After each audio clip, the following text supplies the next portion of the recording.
Gaudeamus omnes in Domino,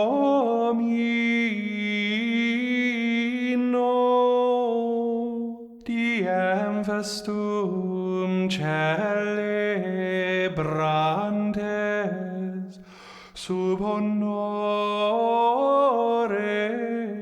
sanctorum omnium. Welcome to The Way of the Fathers, a podcast sponsored by CatholicCulture.org. I'm your host, Mike Aquilina. In this, our second series, we're examining the early ecumenical councils. There were 7 altogether, and now we've arrived at the third, the Council of Ephesus. As we noted at the beginning of the series, the story of every council begins with a crisis. And the crisis that led to Ephesus in the year 432 began with a question that was on everybody's mind in 428. The question of the day was this: who should be the new Archbishop of Constantinople? And it was a question with far more than ecclesiastical consequences. Constantinople was the greatest city in the Roman Empire by the year 428, which made the archbishop there second only to the Pope in Rome in his influence. And really, with the West declining and falling at an alarming rate, the political influence of the man who took over the see in Constantinople would be much greater. How would the clergy and the emperor decide, especially since the church in the city had strong factions, each supporting its own candidate? You could, of course, pick one of the most eminent thinkers of the age, a man whose flawless erudition and unimpeachable orthodoxy would win all sides and silence all criticism. The emperor had tried that back in 397, when he brought a genius named John Chrysostom to lead the church in the capital city. And from the time he arrived, John Chrysostom was the emperor's most irritating public critic. So, you could bring in another genius like John, or you could pick some unknown non-entity and hope he wouldn't make waves. Nestorius was that unknown non-entity. He came from Syria, where the locals knew he lived a good Christian life marked by unusual asceticism. And they said he was a good speaker, and that would help. He wouldn't necessarily make any of the factions in Constantinople happy, but at least they could be satisfied that none of the other factions had got what they wanted either. It would be good to have a bishop who wouldn't make waves. Things might calm down for a while. Then Nestorius arrived, and immediately, on his very first day on the job, he started to make waves. The emperor's sister, Pulcheria, had dedicated her virginity to Christ, and she had traditionally been allowed the privilege of receiving the Eucharist within the sanctuary, a privilege otherwise reserved for the emperor alone. At the new archbishop's first mass, she came in with the usual pomp, and he refused to administer the sacrament. This was not a place for a woman, and it didn't help when later on he made some dismissive remarks about her consecrated virginity. Pulcheria was devoted to the Blessed Virgin Mary, and she thought of herself as emulating that exalted model. And more importantly for Nestorius, she was the one who really ran things in Constantinople. Her brother deferred to her in almost everything. She was not a good enemy to choose if you had to choose an enemy. Meanwhile, Nestorius's very first homily began with ominous hints of what was to come. The historian Socrates Scholasticus reports his words and the reaction to them. Nestorius addressed the emperor, saying, "Give me the world purged from heretics, emperor, and I will reward you with heaven. Help me get rid of heretics, and I will help you conquer the Persians." So far, so good, said Socrates. The people in the congregation liked the idea of purging heresy. But, the historian tells us, those who know how to predict a man's character from his expressions did not fail to notice that Nestorius had scant brains and a violent and proud disposition. Was this just hyperbole? No. Right away, Nestorius proved that he meant what he said about getting rid of the heretics.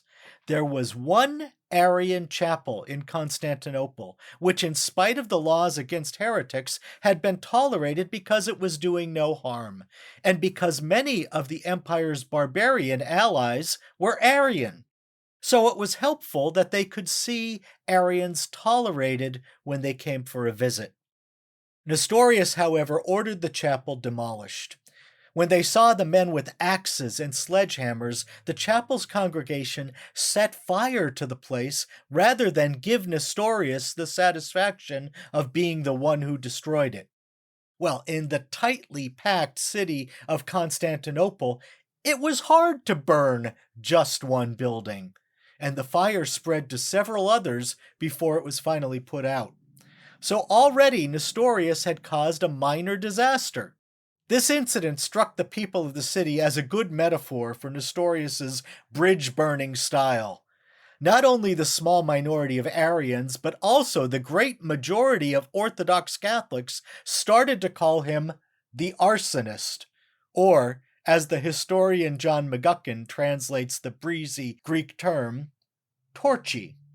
And he had only been in office for 5 days. What would the rest of his term be like? Nestorius seemed to be a man on a mission to make as many enemies as possible. He next went after the monks, who operated with a great degree of independence. The monks were very popular with the mob, and it was probably not a good idea to make them his enemies. But Nestorius seldom stopped to wonder whether his next move was a good idea. He was sure he knew what was right, so he just went ahead and did it. He quickly offended almost every woman in Constantinople as well. He prohibited women altogether at Vespers because no decent woman would be out that late, and he seemed to be insulting the Empress Pulcheria deliberately. In Nestorius's ideal world, women were silent, subservient, and practically invisible. But in Constantinople, and especially in the church, they had a lot of power, and it was not a good idea to make them his enemies, especially not when the monks already despised him.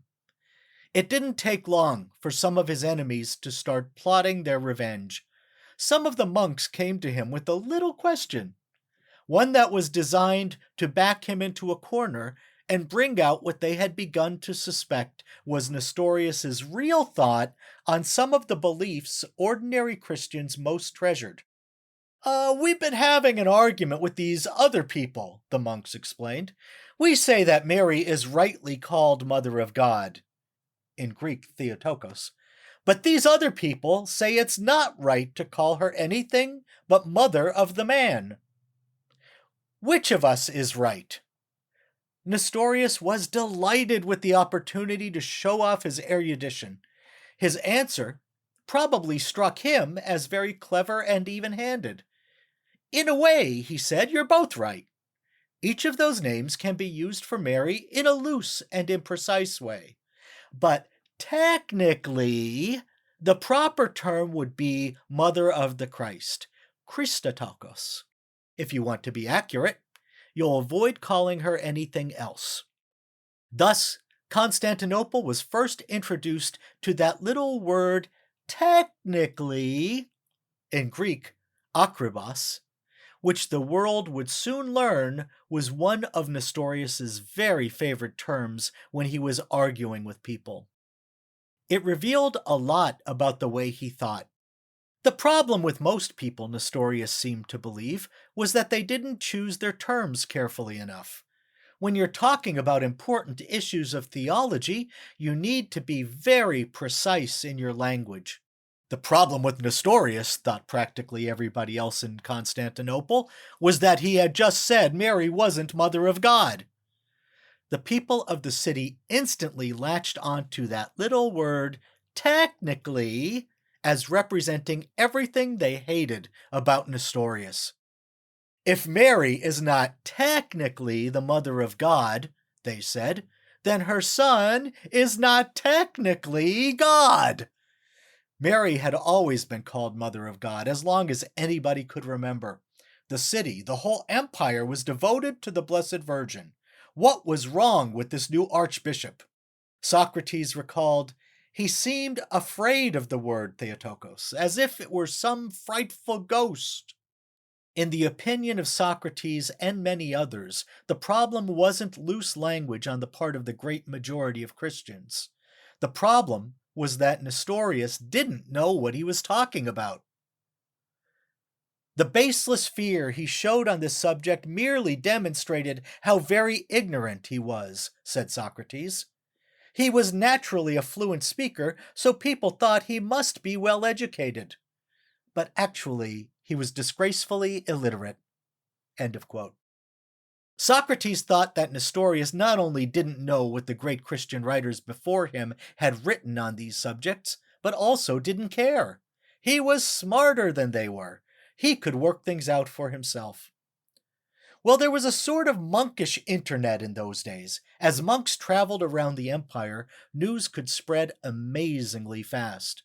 So it didn't take long for Nestorius's technically to reach almost every church in the East. And thus it came to Alexandria, where it met the man who would become Nestorius's nemesis, Cyril, the Archbishop of Alexandria.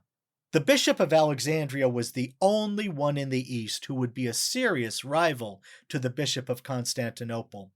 In everyday terms, the one in Alexandria probably had more power. The emperor lived in Constantinople, but the Bishop of Alexandria had taken over much of the administration of his city. He had the power to deal with everything that involved religion. And since pretty much everything involved religion, the bishop interpreted his powers very widely. In many ways, he was more powerful than the imperial governor.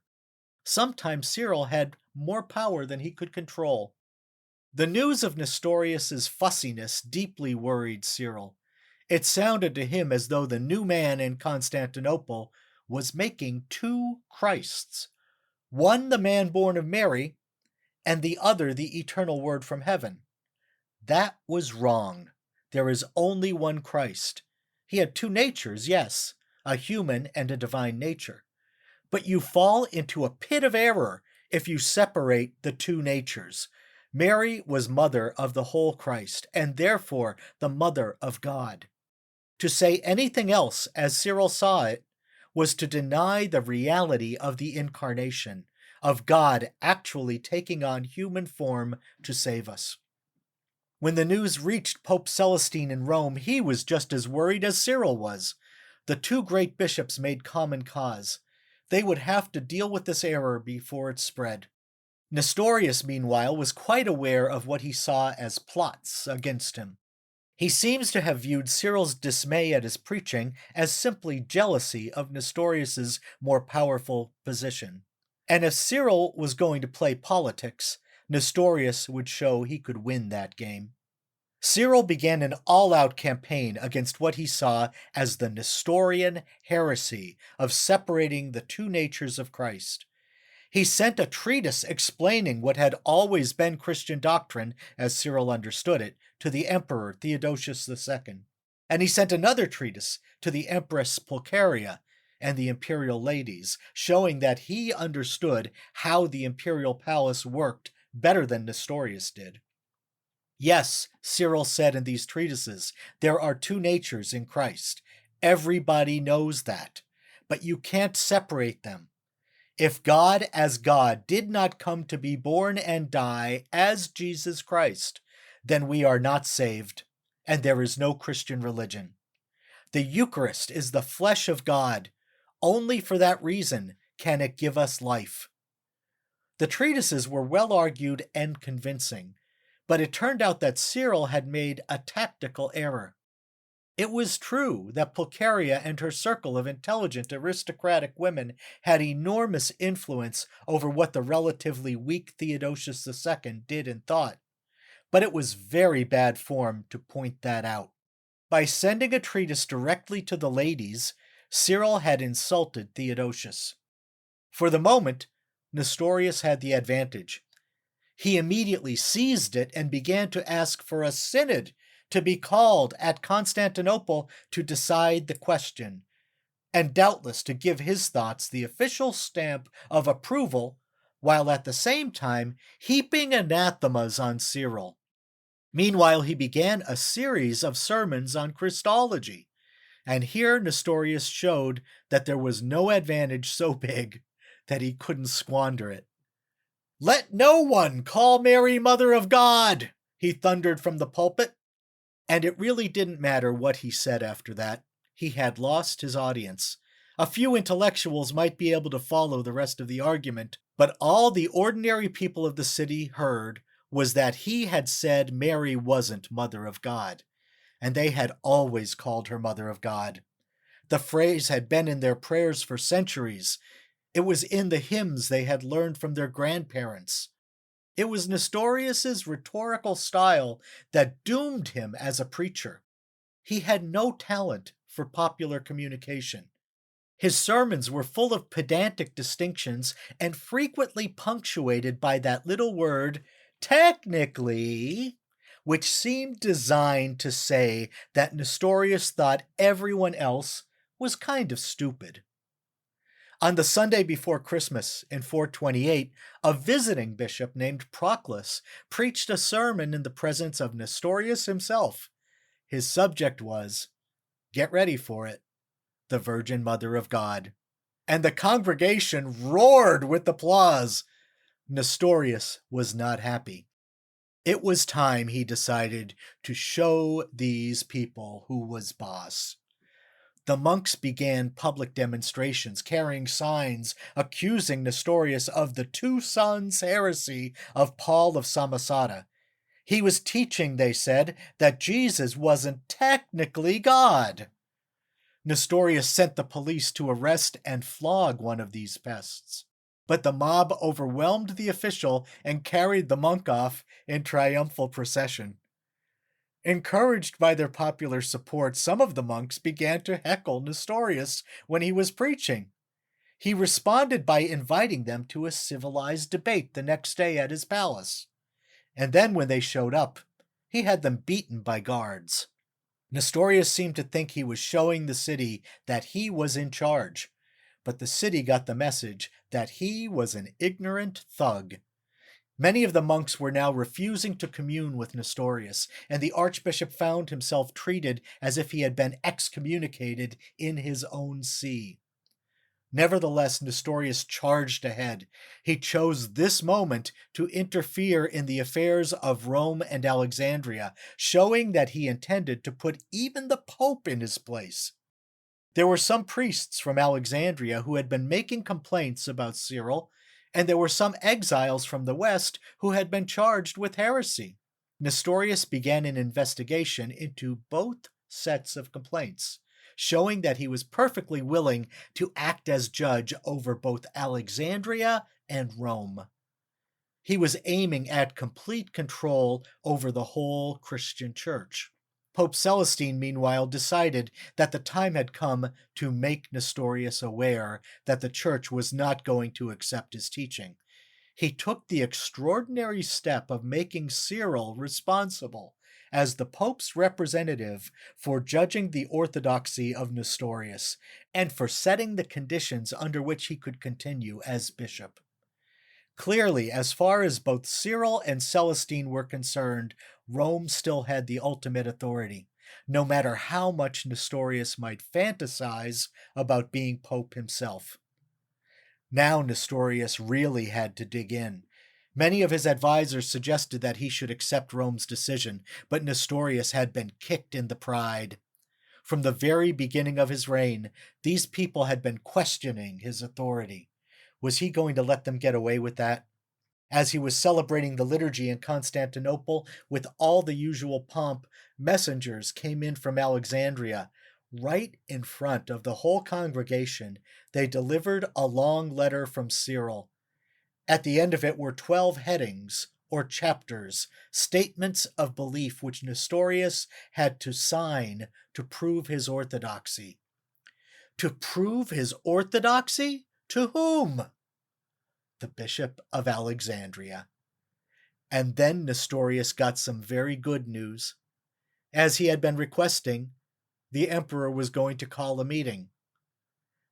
And then the news turned very bad. Not only was this going to be a full council of the church, rather than a small synod of bishops Nestorius thought he could trust, but it was also going to be at Ephesus instead of Constantinople. And the thing about Ephesus was that it was the world's chief center of the cult of, get ready for it, the Mother of God. Ephesus was the place where, according to tradition, the Virgin Mary had gone to live with the Apostle John. It might have been Pulcheria's doing. The historian John McGuckin suggests it was. As a devoted follower of the Blessed Virgin, Pulcheria had a strong interest in seeing that the Theotokos controversy was resolved against Nestorius, and she had the influence to stack the deck against him.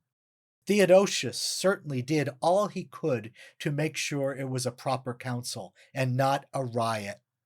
Some of the monks were hard to distinguish from gangs of thugs, so Theodosius ordered that they be kept out of Ephesus during the council.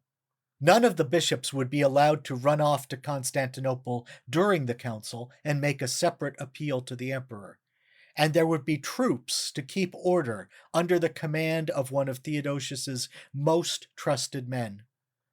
But Theodosius couldn't take everything into account. For a start, the soldiers he sent arrived with Nestorius, and their commander was one of Nestorius's most ardent supporters. The impression it created was that Nestorius had arrived with his own goon squad to force the bishops to decide things his way, and no bishop likes being forced to do anything. On the other side, the soldiers might keep out wandering monks, but there was still the local mob to deal with. Ephesus, the city where Mary had spent her last years with the Apostle John, was fanatically proud of its association with the Blessed Virgin, and anyone who spoke a word against the Mother of God was looking for a black eye. Things didn't start well for Nestorius. Memnon, Archbishop of Ephesus, refused communion to Nestorius, but welcomed Cyril and his many Egyptian bishops enthusiastically. They came in with what was practically a ticker tape parade, and that can't have put Nestorius in a good mood. Nestorius had hoped to make the council a trial of Cyril, but it seemed to be evolving into a trial of Nestorius instead. The Palestinian bishops also immediately allied themselves with Cyril. Nestorius hoped for some support from Syria, but the Syrian bishops were delayed by bad weather and bad luck. As for the West, there was not much representation at all. The Western Empire was busy declining and falling. It had been expected that St. Augustine would be one of the leading thinkers at the council, but he had already died during the Vandal invasion of Africa. Of course, it was already known that the Pope was on Cyril's side. So Nestorius had some bad luck. But even if he hadn't found bad luck ready-made, he was perfectly capable of making his own bad luck. He was his own worst enemy. He blundered this way and that, alienating potential allies and infuriating the mob. Meeting individually with undecided bishops before the council opened, he managed to convert almost every one of them into an enemy. For someone who liked to insist on precise language, he could be appallingly vague. "We must not call the one who became man for us God," he said to one of the bishops. And "I refuse to acknowledge as God an infant of 2 or 3 months old." It may be that he was trying to argue for a precise distinction for the natures in Christ. But it's no wonder that bishops walked out of meetings with him holding their heads and gasping, "Nestorius just denied the incarnation." It didn't help anybody's mood that Ephesus was a rotten place to hold a council in the summer. It was hot beyond endurance, literally beyond endurance in some cases, since we hear that some of the elderly bishops died while waiting for the council to open. And still, Bishop John of Antioch and his Syrian delegation hadn't shown up. The emperor's instructions were clear. There were to be no excuses for showing up late. Nevertheless, the council was delayed by 16 days while everyone waited for the Syrians. Finally, Cyril decided to open the council anyway, with himself as president. There was just one problem. The council could not begin legally until the emperor's order convening it was read in the presence of the assembly. And Candidian, the man in charge of the soldiers, had also been put in charge of the emperor's order. He was a firm ally of Nestorius, and he insisted that the meeting was not to begin until he said so.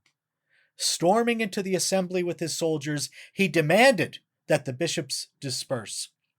His instruction from the emperor, he said, did not allow him to let this illegal partisan assembly continue.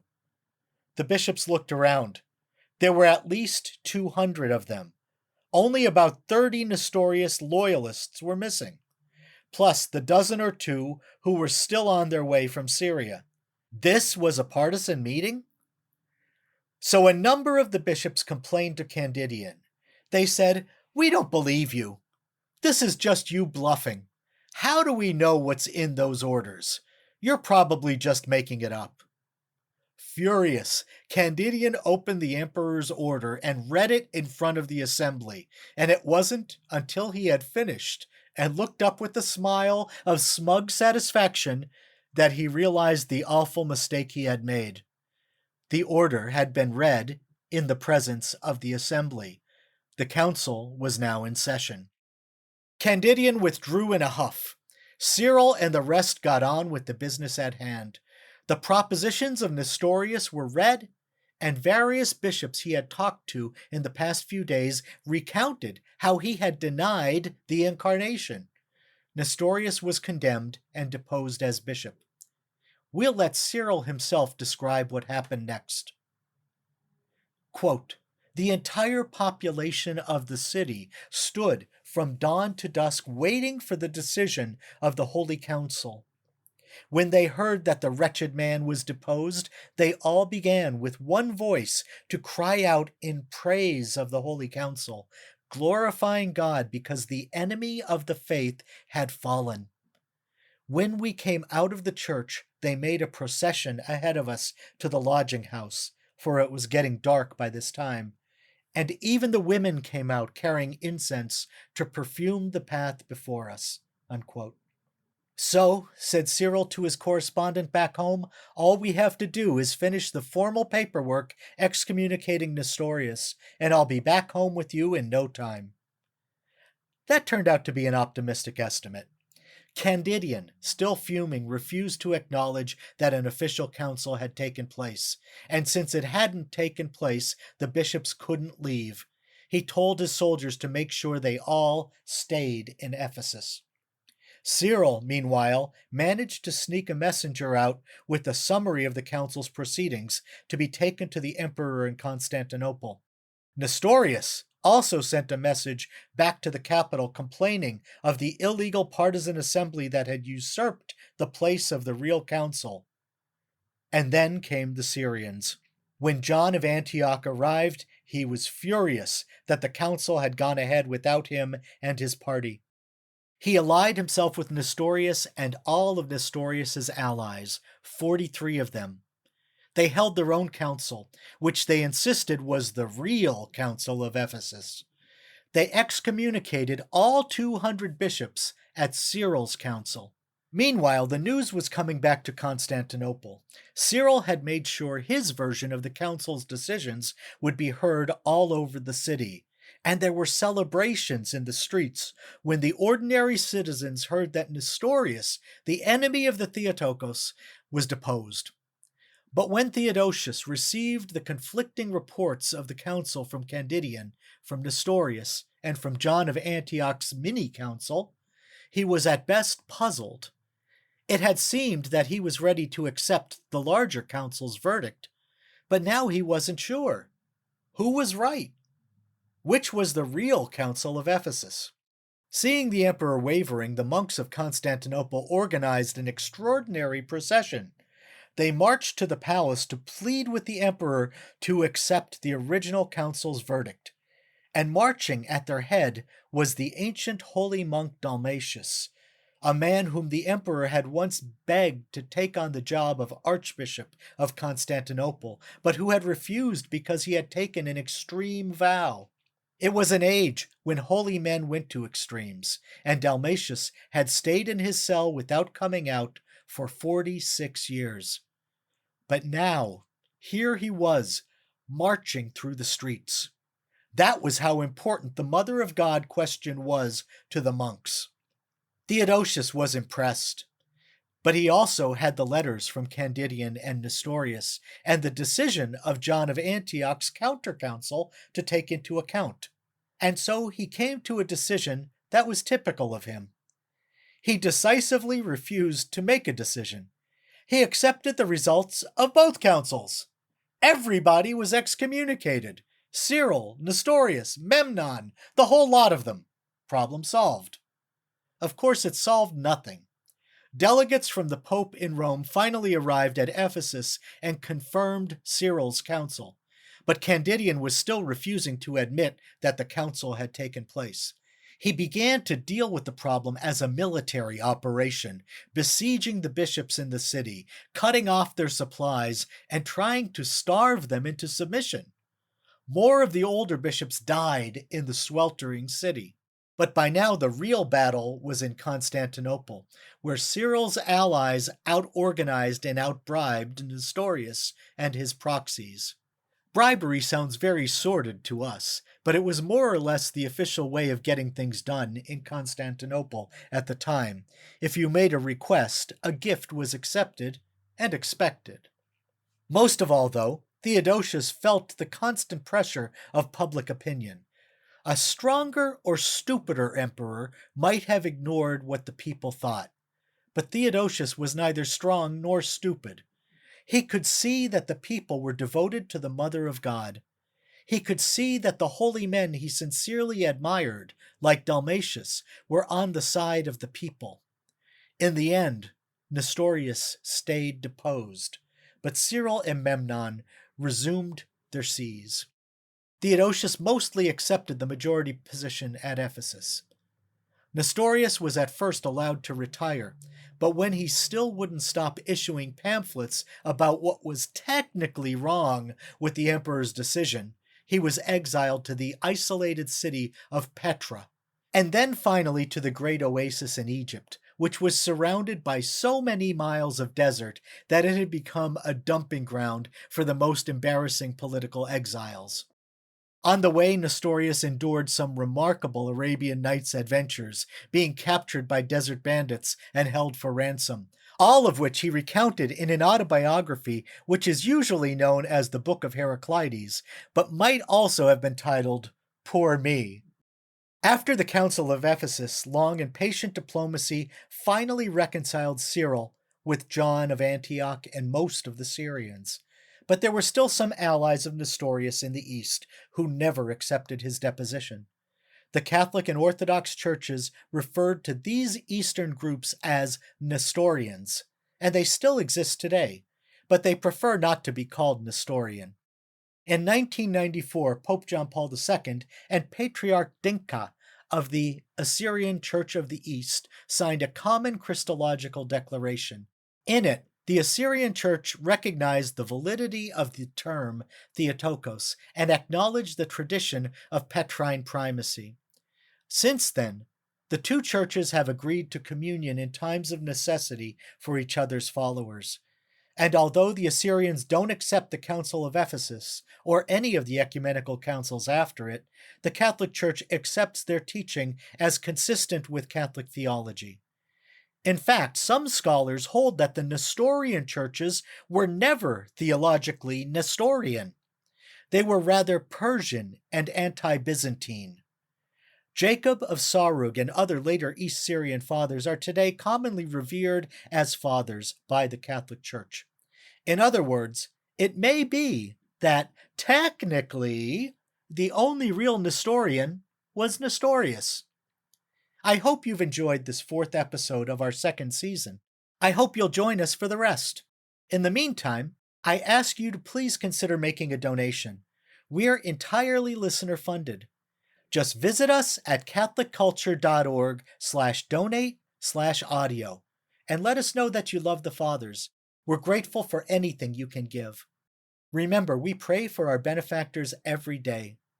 I thank you for listening. De quorum solemnitate gaudent angeli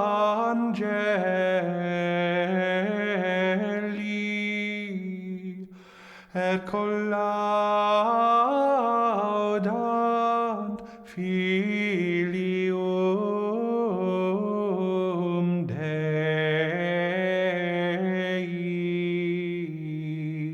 Way of the Fathers is just one of the podcasts produced by CatholicCulture.org. To hear more from the Church Fathers in their own words, check out Catholic Culture audiobooks, readings of Catholic classics, including the Fathers and St. John Henry Newman. You might also enjoy Criteria, the Catholic film podcast, devoted to works of high artistic caliber and Catholic interest. And for interviews on a wide range of topics in Catholic arts and culture, listen to the Catholic Culture podcast.